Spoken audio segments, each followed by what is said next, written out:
বেপর্দা নারী, বেহায়া নারী দোস্ত, ওই নারীর হাসিটাও ফরমালিন, ওই নারীর রং রূপ, এই চলাফেরা হাঁটা চলা এটাও ফরমালিন। সে তোমারে ধোঁকা দিবে, সে তোমারে ধোঁকা দিবে। যুবক, কষ্ট পাইবা। মানুষের বেডি সাউন্ড এক হিসাব, আর স্ত্রী হিসাবে যদি 2 নম্বর চরিত্রহীন কোনো মহিলা মিলে যায়, তো বুঝবা দুনিয়া কারে কয়। আমি বন্ধু বললাম, জাহান্নামের টুকরা, জাহান্নামের আগুন ঘরেই সহন সহ্য করবে।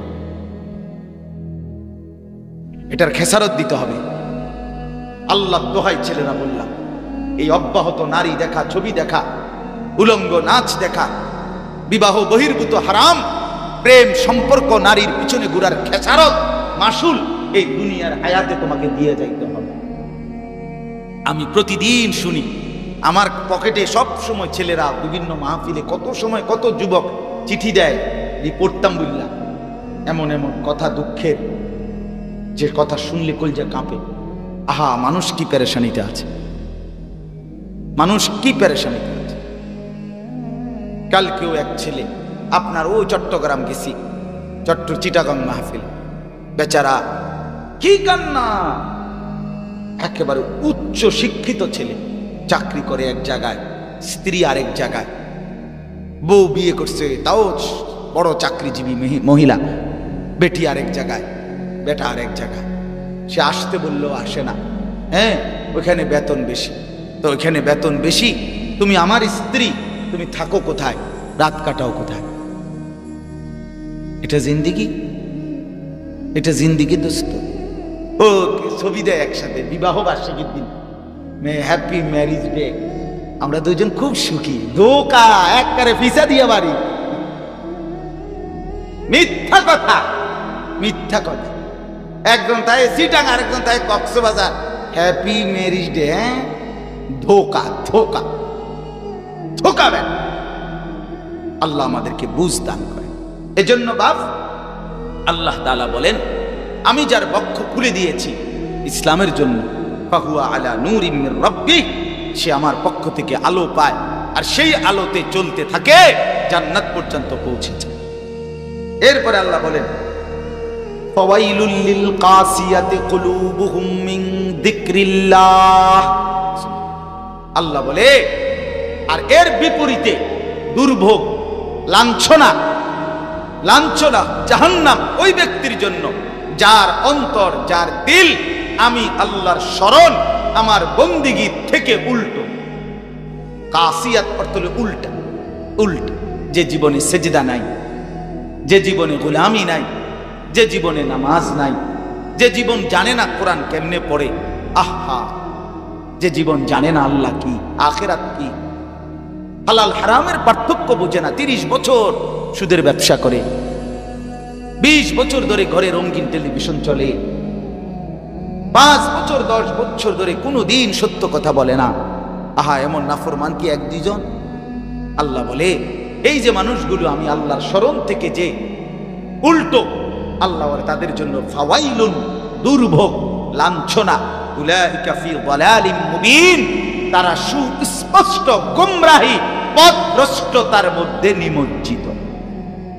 তাইলে ভাত খাইতে আছেন ঠিক আছে, কিন্তু গোমরা,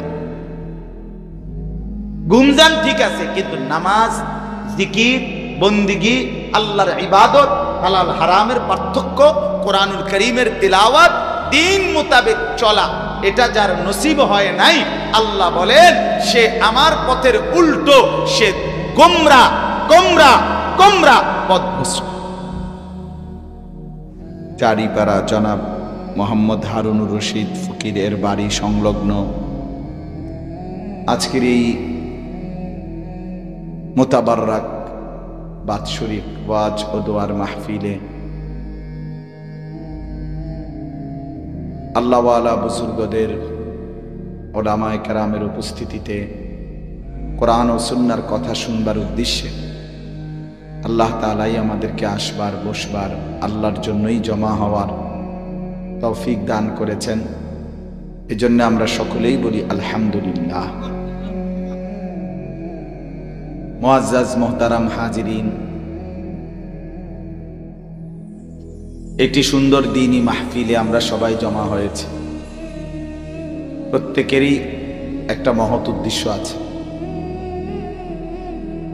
মহৎ উদ্দেশ্যটা হলো নিজের ভিতরে ঈমান, আমল, আখিরাতের ফিকির তৈরি হওয়া, নসিহত গ্রহণ করা, উপদেশ গ্রহণ করা। কোরআনুল কারীমের মধ্যে আছে, আল্লাহ তাআলা ইরশাদ করেছেন, ইয়াইযুকুম লাআল্লাকুম তাযাক্কারুন। আল্লাহ তাআলা বলেন, আমি তোমাদেরকে ওয়াজ করছি কেন? যেন তোমরা উপদেশ গ্রহণ করতে পারো। তাহলে এই আয়াত দ্বারা স্পষ্ট বোঝা যায় ওয়াজের উদ্দেশ্য কি। আল্লাহ তাআলা নিজেই বলেছেন উদ্দেশ্য যেন তোমরা উপদেশ গ্রহণ করতে পারো। তাহলে বোঝা গেল নসিহত, উপদেশ, নিজের জিন্দেগির পরিবর্তন, নিজের ভেতরে অন্তরাত্মা, বিবেক, অনুভূতি জাগ্রত করা, নিজের জীবন যেভাবে আছি, যেভাবে চলতেছি, সেটাকে পরিবর্তন করে আল্লাহমুখী, আখিরাতমুখী করা, পরকালমুখী করা, এটাই মূল উদ্দেশ্য। যদি এটা অর্জন না হয়, আসা এবং যাওয়া আর শোনার মধ্যে কোনো লাভ হল না। এই জন্য আমি সবার কাছে অনুরোধ করছি, কয়জন আল্লাহ সবাই মনোযোগ দিয়ে, আন্তরিকতা নিয়ে, শতভাগ আন্তরিকতা নিয়ে, একেবারে দিল থেকে আল্লাহর কথা শুনে দেখবেন লাভবান হবে। হৃদয়ে অনুভূতি তৈরি হবে, কলিজা নড়বে, আল্লাহ তাআলার মহব্বত জাগ্রত হবে, আখিরাতের ফিকির আসবে, বিগত জীবনের উপরে আফসোস আসবে, আগামী জীবনের জন্য ইবাদতের আগ্রহ তৈরি হবে। এটা যদি না হয়, বলেও লাভ নাই, শুনেও লাভ নাই। এজন্য সবার কাছে অনুরোধ, মনোযোগী হই। যে ছেলেরা দাঁড়িয়ে আছো ভাই, আমার অনুরোধ হলো যে কতক্ষণই বসো, শুনো, এতক্ষণ বসেই শুনো। যার যখন সুবিধা হবে, প্রয়োজন হবে, চলে গেলেই হলো, কোনো অসুবিধা। আল্লাহর কথা 1 মিনিট শুনলো লাভ, 100 মিনিট শুনলো না। আল্লাহর নাম একবার নিলেও লাভ, 1 কোটিবার নিলেও লাভ। লাভ আছে কিনা বলে? সুবহানাল্লাহ একবার বললেও নেকি, 100 বার বললেও নেকি।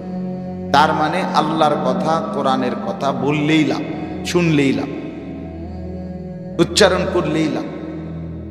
সামান্য হোক বেশি হোক, সবটার মধ্যেই লাভই লাভ। এই জন্য কমই শুনি, অসুবিধা নেই, কিন্তু মনোযোগ দিয়ে শুনি, আন্তরিকতা নিয়ে শুনি। কোরআন সুন্নাহর কথার ক্ষেত্রে পরিবর্তনের জন্য আদব জরুরি। আর যদি বলে যে ভাল লাগলে শুনবো, বালা না লাগলে শুনতাম না, দেখি না টান টুন আসেনি, কথা বুঝেন না, টান টুন নাই, হুদা কি কয় না, হ্যাঁ তাই ঠিকই আছে, তাইলে হবে না। কিন্তু পরিবর্তনের জন্য আন্তরিকতা জরুরি, আগ্রহ জরুরি, ভীষণ আগ্রহ।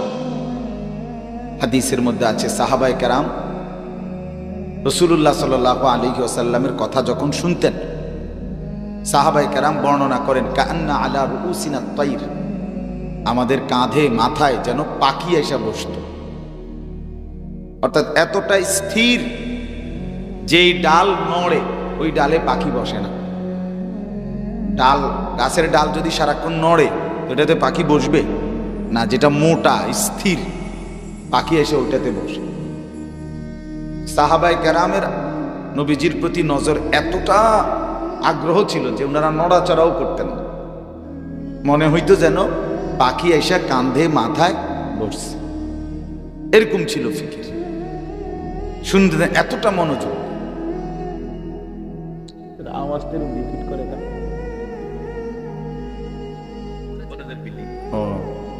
আচ্ছা, তো এই কারণে এই আন্তরিকতাটা ছিল। হাদিসের মধ্যে আছে, আসরের নামাজের আগে নবী সাল্লাল্লাহু আলাইহি ওয়াসাল্লাম দাজ্জালের ব্যাপারে সাহাবীদেরকে বড় ভয়ানক বয়ান করছে, করে নবীজি আসরের নামাজ পড়িয়ে মসজিদ থেকে বের হয়ে গেছে। আবার ওই ভাই আপনি এটা নিয়ে এরকম শুরু করছেন কেন, এমনি খটর খটর করেন কেন, এটা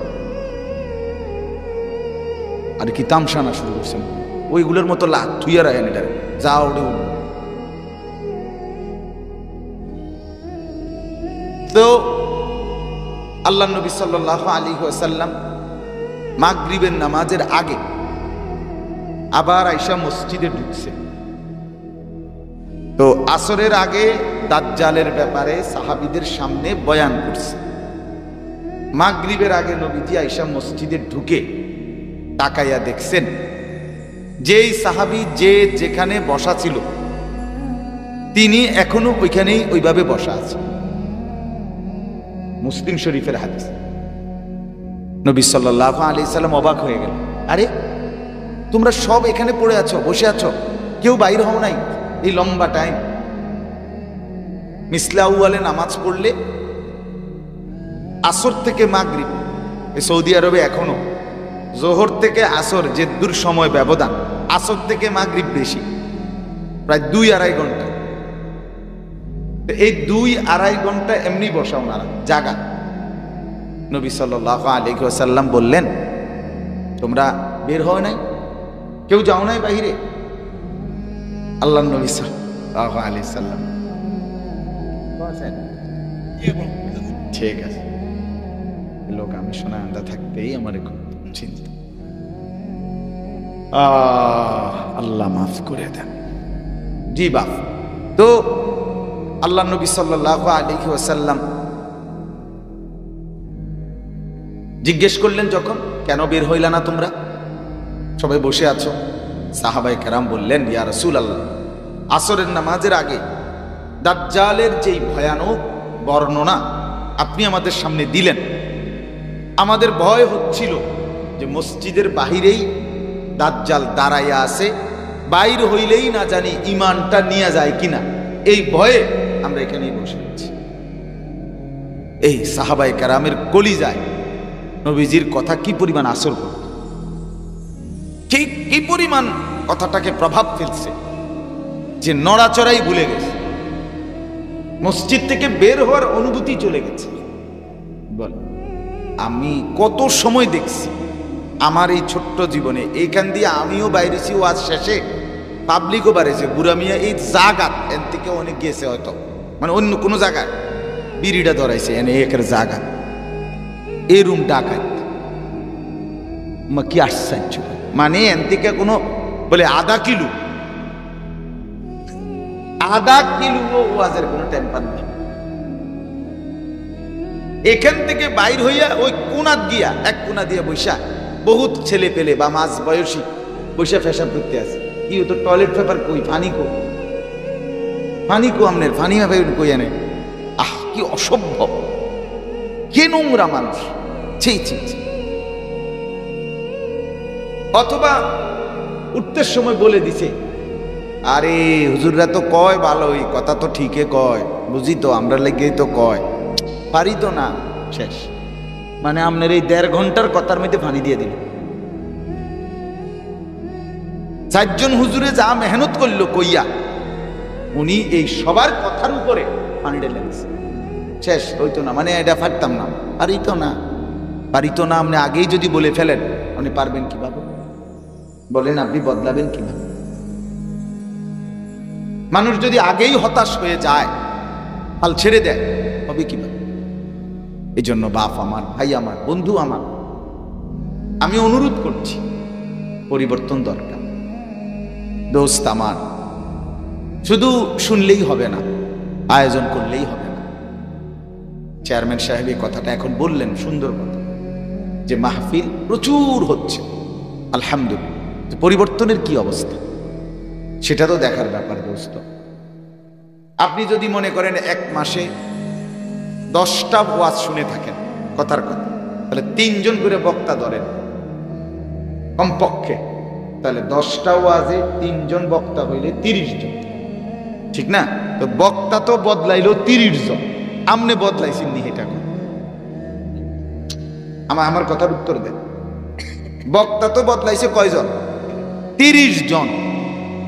আমনের অবস্থা কিটা চাচা? এটা আপনি বিড়িখানা ছাড়বেন আরো কয় বছর পরে? এটা আমার কথাটা কর।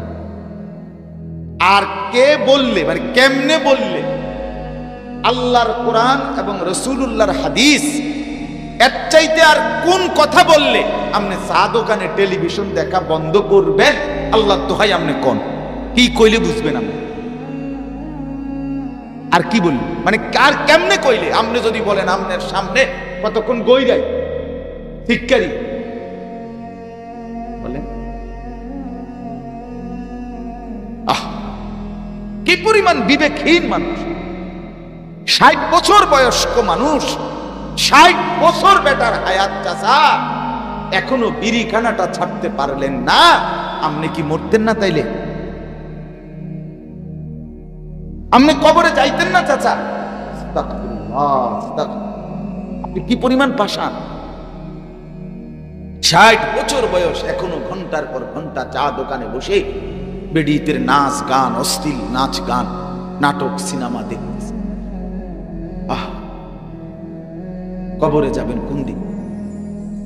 গুনাহ ছাড়বেন কোন দিন? আলাম ইয়ানি লিল্লাযীনা আমানু আন তাখশা কুলুবুহুম লিযিকরিল্লাহ। কোরআনে আছে, আল্লাহ বলে, আমার মুমিন বান্দা, আমি আল্লাহর স্মরণে তোমার দিলটা নরম করার সময় আজও কি হয়নি? আলাম ইয়ানি, আমার বান্দা আজও হয়নি? আর কোনদিন হবে না বান্দা? যুবক, 1 বছরে, এই নওজোয়ান দোস্ত আমার, 1 বছরে 365 দিন, 365 দিন খোদার একদিনও তুমি ফজরের নামাজ কোনদিনও পড়লা না। তুমি জানো না ফজরের ওয়াক্ত হয় কখন, আজান হয় কখন। হায় হায়, আর কতদিন আল্লাহকে ভুলবা তুমি বলো ভাইয়া? আর কোনদিন তাইলে পড়বা না ফজর? আর কোনদিন তোমার জন্য তাইলে ফজরের ওয়াক্ত হবে না? আর কোনদিন আল্লাহকে সকাল ভোরবেলা মনে পড়বে না তাইলে? বাদে দিয়ে দিলে আল্লাহকে। মানুষের বাচ্চা এত বড় পাষাণ হয় কেমনে আমি বুঝি না। মুসলমানের বাচ্চা এত বড় পাষাণ কিভাবে হয়? তার মা কে, তার বাপ কে, কে তারে বড় করলো, কে তারে দুধ খাওয়াইলো, কেন তারে মানুষ করছে, কেন তারে ভাত খাওয়াইতেছে আমি বুঝি না। আমি বুঝি সারাদিনে 1 ওয়াক্ত নামাজ পড়ে নাই, এত বড় জানোয়ার কি লেগে ফেলবো আমি? মানে কি কারণটা কি? হ্যাঁ, আল্লাহকে কোন সেজদা দিবে না? এত বড় অসভ্য, এত বড় জানোয়ার, হাইওয়ান, তারে আমি মুসলমান বাপ হইয়া পালবো কেন? কি লেগে? ঘটনাটা কি? আফসোসের কথা। এজন্য বললাম বাপ, পরিবর্তন চাই, বিবেক যেন নড়ে ওঠে, ইনসাফ চাই। কেন আল্লাহকে ভুলে যাওয়া? কেন আখিরাতকে ভুলে যাওয়া? আল্লাহ তাআলা বলে, ইমানদার হবে না সময়। আলাম ইয়ানি, সময় তাইলেও হবে না। ইয়া আইয়ুহাল ইনসান মা গাররাকা বিরাব্বিকাল কারীম। রব্বুল আলামিন ডাক দিয়ে বলে, হে মানুষ, আমার মতো দয়ালু, মেহেরবান, মুনিব, আমার মতো এমন মাওলা থেকে ছেড়ে গিয়ে কে তোমারে ধোঁকা দিল? অন্যদিকে মা গাররাক, কে তোমাকে ধোঁকা দিল? কেন ছেড়ে দিলা? এমন দয়ার মালিক কে, এমন মায়ার মাওলাকে? আল্লাহ জিজ্ঞেস করছে, বান্দা বলো তো। আমাদের পাকিস্তানের একজন বড় বুজুর্গ আলেম ছিলেন, আছেন, হযরত মাওলানা তারেক জামিল সাহেব। উনি এটাকে বলে, এভাবে বলে, এক মা তার ছেলেকে বুকে জড়াইয়া ধইরা পিঠে মাথায় হাত বুলাইয়া চোখের পানি ফেলে বলে, বাপ কেমনে রে বাপ, তুই আজ 6টা মাস মার একটা খবর নিলি না রে? 6 মাস হয়ে গেছে, পুত বিদেশ গেছ, মার বুঝি একটা ফোনও দিলি না মারে, কেমনে রে সহ্য করলি? এরকম কথা বলে না মায়েরা? আমার আম্মা তো 2 দিন ফোন না করলে হুত কিতারে হুত, উগা ফোনও দেস না। মায় কয় সর্বোচ্চ 2 দিনের ব্যবধান। আহা, রব্বুল আলামিন বলে, মা গাররা, আমার বান্দা কি হলো রে তোমার? আজ 6 মাস কোনদিন আমাকে একটা সেজদা দিলা না। বান্দা এভাবে ভুলে গেলা কেন? কেন আমার সাথে রাগ করলা? এত বড় অভিমান কেন করলাম? কি কারণে আমার প্রতি নারাজ হইলা? এত বড় আসমান আমি তো রাখছি।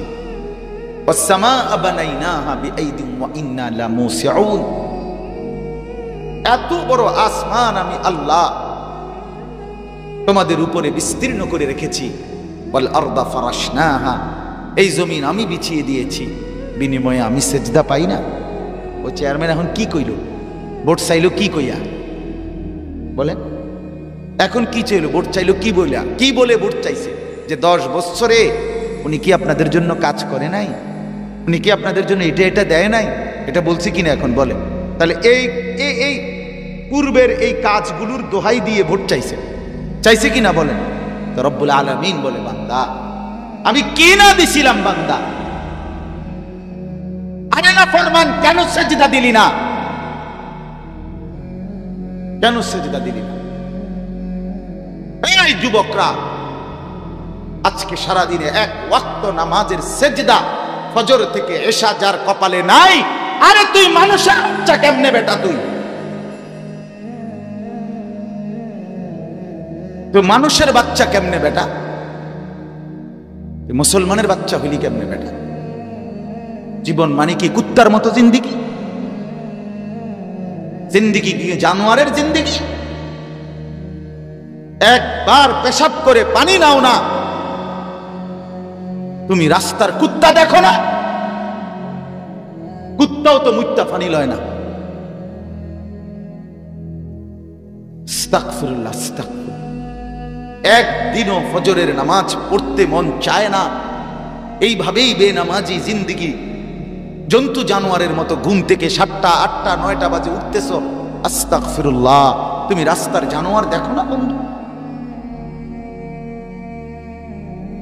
জিন্দিগি মানে কি? জিন্দিগি মানে নারী, জিন্দিগি মানে ভাত তরকারি, জিন্দিগি মানে ঘুম, জিন্দিগি মানে পেশাব পায়খানা, জীবন মানে যৌন চাহিদা পূরণ। এটা তো জানোয়ারেরও আছে। কুকুরও তো খায়, কুকুরও তো ঘুমায়, কুকুরও তো পেশাব পায়খানা করে, কুকুরেরও তো যৌন চাহিদা পূরণ করে। নাহলে কুত্তার সাও হয় কেমন? কথা বলে না? যৌন চাহিদা পূরণ করে কিনা?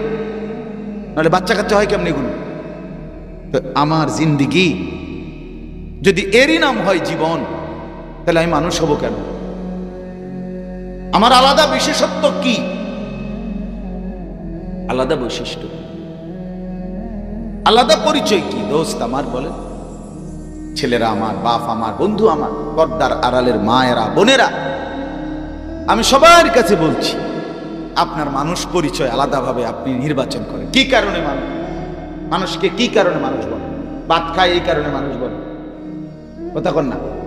মানুষকে মানুষ বলে ঘুম যায় এই কারণে, মানুষকে মানুষ বলে পেশাব পায়খানা করে এই জন্য, যৌন চাহিদা পূরণ করে এই জন্যে। এটা তো জানোয়ারও পূরণ করে। তাহলে মানুষকে মানুষ বলা হবে কেন? মানুষকে মানুষ বলা হয় এই কারণে সে গোলামি করে, সে ইবাদত করে, সে সেজদা করে, সে তার মালিক চেনে, সে বন্দিগি করে। এই জন্য আল্লাহ তাআলা বানাইছিলেন এই ইবাদতের জন্য।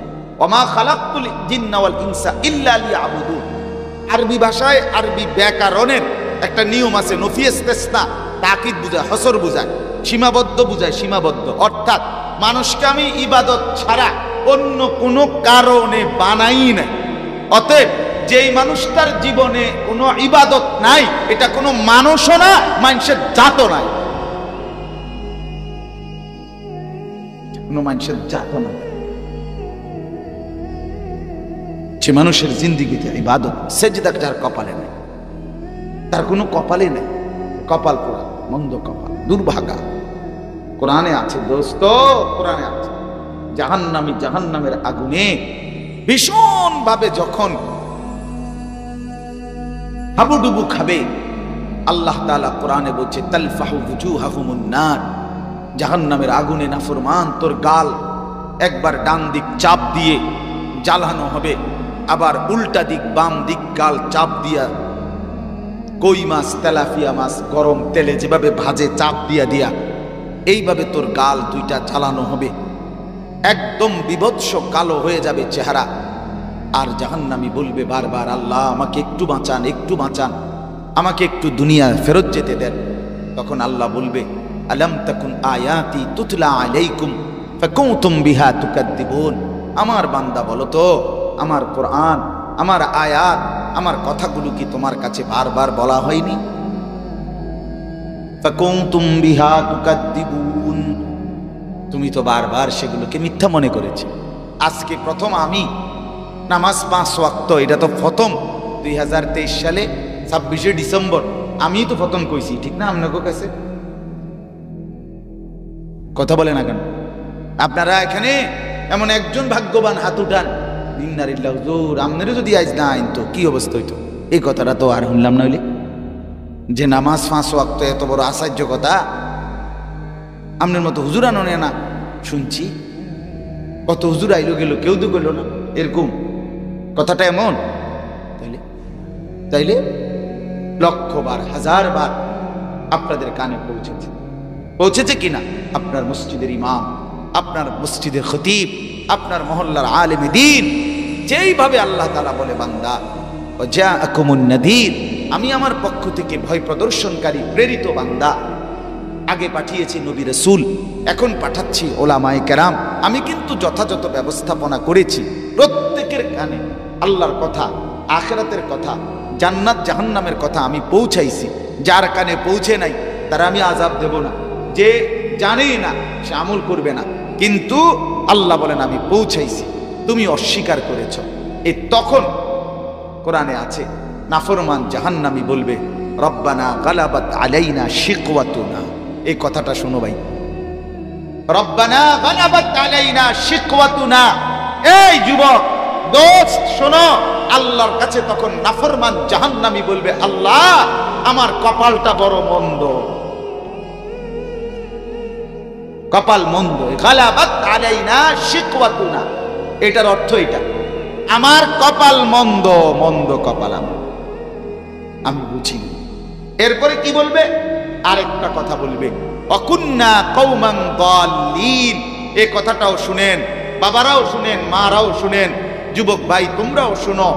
আমরা আল্লাহর কাছে নাফরমান জাহান্নামী বলবে, আল্লাহ একে তো আমার কপাল মন্দ, দ্বিতীয়ত আমি চলাফেরা উঠা বসা ছিলাম এক পথভ্রষ্ট অসভ্য নাফরমান এক জনগোষ্ঠী, এক সম্প্রদায়, এক বন্ধু মহল, যার সাথে চলছিলাম এগুলো খারাইয়া মুততো, এগুলো উলঙ্গ ছবি দেখতো মোবাইলে, এগুলা জুয়া খেলতো, মদ খাইতো, নারীর পিছনে ঘুরতো, ওই হারাম খাইতো।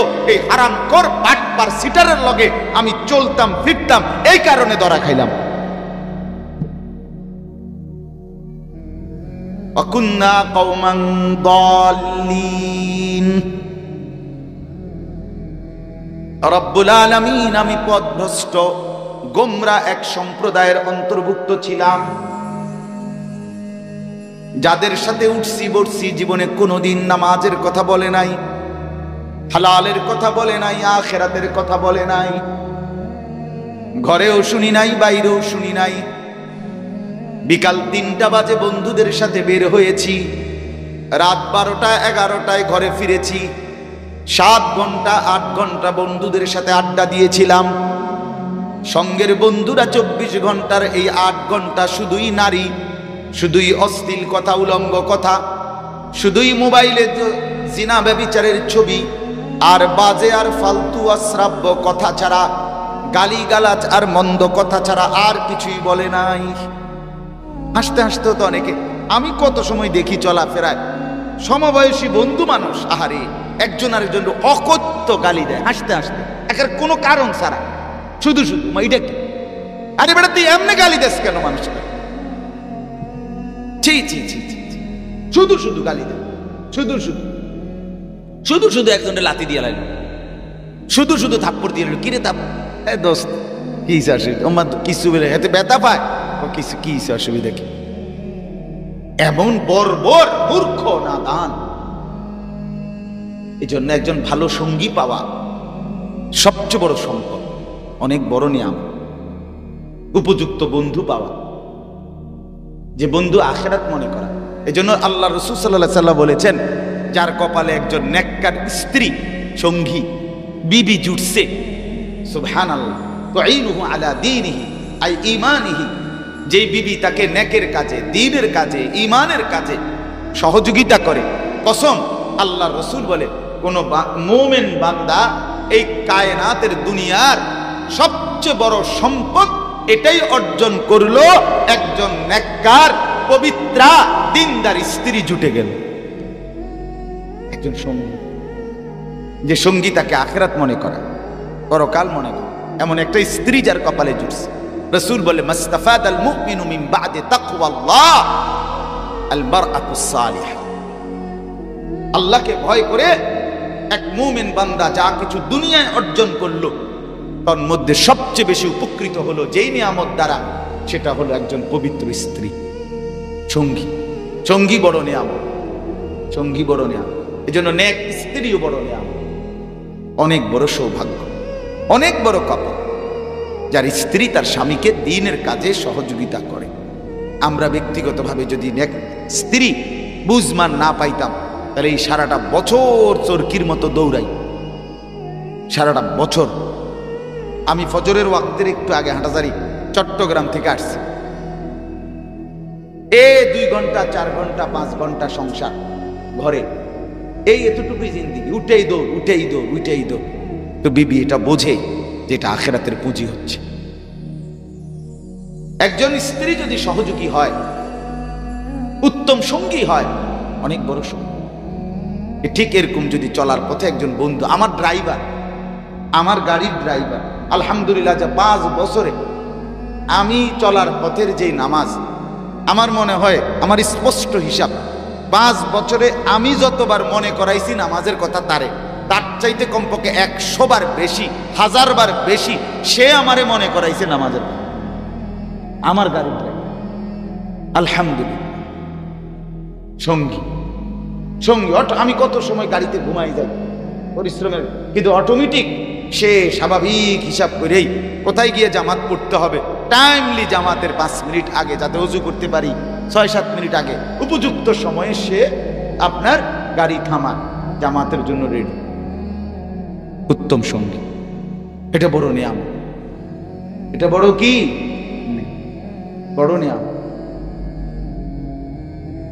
আজকে অসংখ্য ছেলের জিন্দেগি শেষ। আল্লাহ রাসূল সাল্লাল্লাহু আলাইহি ওয়াসাল্লাম বলেন, আর রাজুলু আলা দীনি খলিলিহি, প্রত্যেক মানুষ তার বন্ধুর দ্বারা প্রভাবিত হয়। ফালিয়ানজুর আহাদুকুম মান ইউখালিব, তোমরা লক্ষ্য রেখো সে কাকে বন্ধু বানাচ্ছে। মানুষ চিনা, বন্ধু দেখে মানুষ চিনা যায়, সঙ্গী দেখে কি চিনা যায়? আমনের লগের 500 জন বিড়ি খায়, আমনে মাইজগান্দি আব্দুল কাদের জিলানি, আমরা বুঝি না, হ্যাঁ আমরা সিরিয়া খাই, আমনে আলাপ করে, আমনের লগের বিড়ি ঘৈন্যগ লগে বইয়েন, গাইল্লায় কথায় কথায় এরকম অসিব্বর লগে আপনি বসে রয়েছেন, গপ মারেন। আপনি যদি মাঝখান দিয়ে এখন আস, যদিও তারা খারাপ, আমি একমাত্র জোনায়েদ বাগদাদি, আয় জোনায়েদ বাগদাদি এরম আছে, আমরা শুনছি না। ভাত মাছ আর খানা খাদ্য, এতটুকুই নাম জিন্দিগি। কি আর ভোগ করি আমরা দুনিয়া বলে?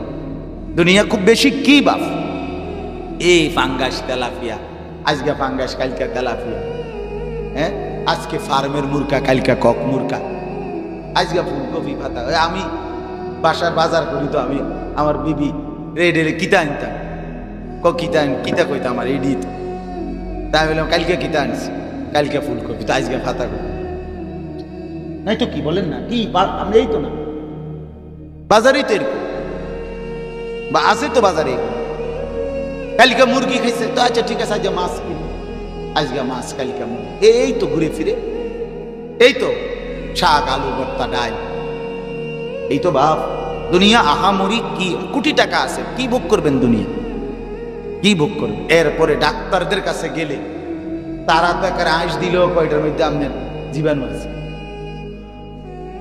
আসে সাবধান, এমনি হাসেন না, হাসলে জীবাণু আছে, লড়লে চড়লেও জীবাণু, যেটা ধরবেন খানা খাদ্য এটার আপনার ব্যায়াম কইলে আর এটা বন্ধের উপরে, তাইলে আর বাঁচবে কি? দুনিয়া ভোগ করার কি আছে? একটা পণ্য বলেন আপনি দুনিয়ায় এখন একটা বাজারের জিনিস ডাক্তারের কাছে আপনি জিজ্ঞাসা করলে কইব একটার মধ্যে কোনো ফ্রেশ পবিত্রতা আছে কি? তো আমরা যে এত কিছুর ভিতরে দিয়ে বাচ্চা রইছি, এইটাই তো আশ্চর্য। এত নকল, এত দুই নম্বরই, এত ধোকাবাজির ভিতরে যে আমরা টিকে আছি। আরে দুনিয়া আহামরি কি ভোগ করবেন ভাইয়া? ভিক করবেন, কি ভোগ করবেন? ফরমালিন, সব তো ফরমালিন। এখন শেষ কথা হইল, ওই যে আল্লাহ বলছে আমি যার দিল খুলে দেই তারে একটা আলো দেই। কি দেয়? নূর। নূর কি দেয়? সেই নূর এসে চলতে থাকে। এখন এই আলোটা কি? আলোটা হলো একটা ছোট্ট একটা টর্চ লাইট, এটা হারিকেন ধরায় দেয়, কেমন? সেই আলোটা হলো এই কোরআন। সুবহানাল্লাহ। সেই আলোটা কি? আমি তার জিন্দেগির জন্য এই কোরআন দিয়ে দেই। আমি তাকে কোরআন দেই, আমি তাকে কোরআন দেই, এটাই আলো। এই কোরআনের উপরে সে চলতে থাকে, জান্নাতে পৌঁছতে থাকে। সুবহানাল্লাহ। এজন্য কোরআন যার আপন হয়, কোরআন যে মানে, রাসূলুল্লাহর সুন্নাহ যে মানে, বুঝতে হবে আল্লাহ তার দিল খুলে দিয়েছেন, সে আল্লাহর পক্ষ থেকে কুদরতি নূর আলোর উপরে চলতেছে। কোরআনের কয়টা বৈশিষ্ট্য এখানে আল্লাহ বলছে। আমি এমন আলো দিয়েছি এই কোরআন। এটা কেমন? আল্লাহু নাজ্জালা, আল্লাহ বলেন আল্লাহ যিনি নাজিল করেছেন এই কোরআন। এটার কি কি বৈশিষ্ট্য? আল্লাহ এই এক আয়াতে 6টা বৈশিষ্ট্য বলছে। এক, আহসানাল হাদিস। 1 নাম্বার আহসানাল হাদিস। আল্লাহ বলেন এই কোরআনের প্রথম বৈশিষ্ট্য, এই কায়নাতের সর্বশ্রেষ্ঠ, উত্তম, সুন্দর, পবিত্রতম কথা এই কোরআন। এর চাইতে সুন্দর কথা কোথায়? আটিমাটিম, ক্রিং ক্রিং, প্যাক প্যাক, হ্যাঁ না, বরং আহসানাল হাদিস। এই কোরআনের সব কথা সবচেয়ে সুন্দর, সবচেয়ে পবিত্র, সর্বোচ্চ সুন্দর কথা। সুবহানাল্লাহ। 1। 2, কিতাবান, এটা একটা কিতাব। কিতাব বলে আরবিতে কোন বিষয়ের উপরে যেখানে সব কিছু ওই বিষয়ের প্রাসঙ্গিক যা যা বিষয় সবটা বিস্তারিত পূর্ণাঙ্গ আলোচনা হয়, যেখানে ওইটারে বলে কিতাব। তো এখানে একজন মানুষের রাত দিন, সকাল দুপুর, আলো অন্ধকার, একাকী প্রকাশ্য, ঘর বাহির, বাজার, ব্যবসা, দেশ জাতি, রাজনীতি এবং দুনিয়া, কবর, হাসর, মিজান, ফুলসেরাত, জান্নাত, জাহান্নাম, সবটা বিষয় নিয়ে বিস্তারিত পূর্ণাঙ্গ আলোচনা এখানে আছে। এই জন্য এটা কিতাব। 3 নাম্বার বৈশিষ্ট্য হলো মুতাশাবিহান। আল্লাহ বলেন এটা এমন একটা কিতাব যে কিতাবের প্রথম শব্দ আর শেষ শব্দ, প্রথম কথা আর শেষ কথা, মাঝের কথা, সব কথা সামঞ্জস্যপূর্ণ, আউলা ঝাউলা, এলো মেলো, অযৌক্তিক, অবাস্তব, অবান্তর কোনো কথা নাই। কি আপনি গত সপ্তাহে কইলেন এটা অন্দিকন আরেকটা, এমন কিছু না।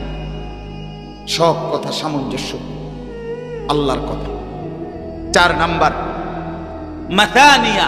আল্লাহ বলে এটাই একমাত্র সেই কিতাব যেই কিতাবের বৈশিষ্ট্য হইল 1450 বছর থেকে যেই কোরআন, যেই কিতাব কোটি কোটি মানুষের জবানে একবার দুইবার না, 1000 বার বারবার পাঠ করা হচ্ছে, তেলাওয়াত করা হচ্ছে। এমন কোন কিতাব আর দ্বিতীয়টা পৃথিবীতে নাই। এত বেশিবার পড়া হচ্ছে। আর কিছু কথা বলেন না কেন? আর কোন খবর এরকম হইতে পারে? আল্লাহ বলেন এটা কোরআনের বৈশিষ্ট্য। 5 নাম্বার তাকশাইরু মিনহু জুলুদুল্লাযিনা ইয়াখশাউনা রাব্বাহুম। আল্লাহ বলেন এটা এমন বৈশিষ্ট্যপূর্ণ কোরআন, আমি আল্লাহ সত্যিকার এটার মধ্যে এমন নেয়ামত, নূর দিয়েছি। আমার পবিত্র বান্দা যখন আল্লাহকে ভয় করে, যখন এই কোরআন শুনে পড়ে, তার শরীরের চামড়ার উপরের যে লোম আমি আল্লাহর ভয়ে সেটা দাঁড়িয়ে যায়, শিহরে ওঠে। সর্বশেষ 6 নাম্বার বৈশিষ্ট্য হলো এত মর্যাদা, এত বৈশিষ্ট্য শুনে পড়ে সুম্মা তালিনু জুলুদুহুম ওয়া কুলুবুহুম ইলা যিকরিল্লাহ। আমার বান্দা তখন ওই নূর পেয়ে, এই কোরআনের নিয়ামত পেয়ে তার পুরা দেহ, শরীর এবং তার অন্তর আমি আল্লাহর স্মরণে নুয়ে পড়ে, সেজদায় লুটিয়ে পড়ে। তার মানে আমার বন্দিগি করতে থাকে। আল্লাহ তাআলা বলেন ওমা যালিকা হুদাল্লাহ ইয়াহদি বিহি মান ইয়াশা। এটাই আমি আল্লাহর পক্ষ থেকে হেদায়েত, এর দ্বারাই আমি যাকে ইচ্ছা তাকে হেদায়েত দেই, অন্য কিছু দিয়ে নয়। অতএব কোরআন বাদ দিলে, হাদিস বাদ দিলে, বন্ধু আমার, যুবক আমার, বাপ আমার, মা আমার, আল্লাহর কসম, রব্বে কাবার কসম, কোরআন বাদ দিয়া, সুন্নাহ বাদ দিয়া, অন্য কিছু দিয়া কেউ আলো পাবে না, সভ্য হবে না, ভদ্র হবে না, উন্নত হতে পারে না, না, না। যে যুবক, মুসলমানের যে বাপ, মনে রাখেন, আপনাদের যাদের সন্তান আল্লাহর কোরআন পড়তে পারে না, আল্লাহর কোরআন দেখে দেখেও পড়তে পারে না, আল্লাহর কোরআন থেকে কিছু নেয় নাই, যেই যুবক, যেই ছেলে, যেই মেয়ে, সে ব্যর্থতা ছাড়া আর কিছুই অর্জন করে নাই।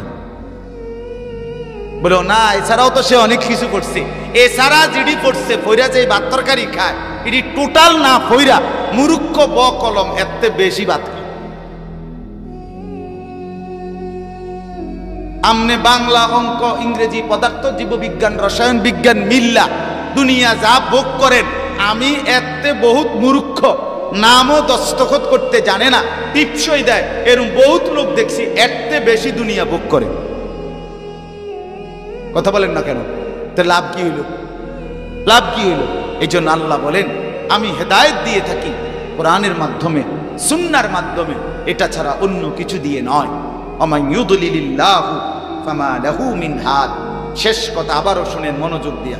আল্লাহ বলেন, আমি যাকে পথভ্রষ্ট করে দেই, কোরআন থেকে বিচ্ছিন্ন করে দেই, কোরআন শূন্য যার হয়ে যায়, ফামা লাহু মিন হাদ, তার আর কোথাও কোনো পথ প্রদর্শক থাকে না, সে আর আলো পায় না, সে কোনো গাইড পায় না, সে কোনো আলোর পথে চলে না, তার কোনো হাদি, পথ প্রদর্শক নাই।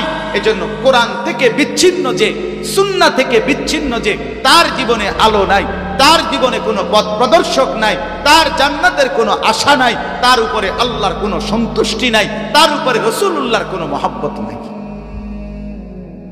শেষ কথা, আমি আপনাদের কাছে অনুরোধ করলাম, এই যে মাহফিলের বিষয় বলতে গিয়েই বলছিলাম, ওই চাচাকে আল্লাহ তাআলা তার দিলে বুঝ দিছে, আমি না, আমরা কেউ না।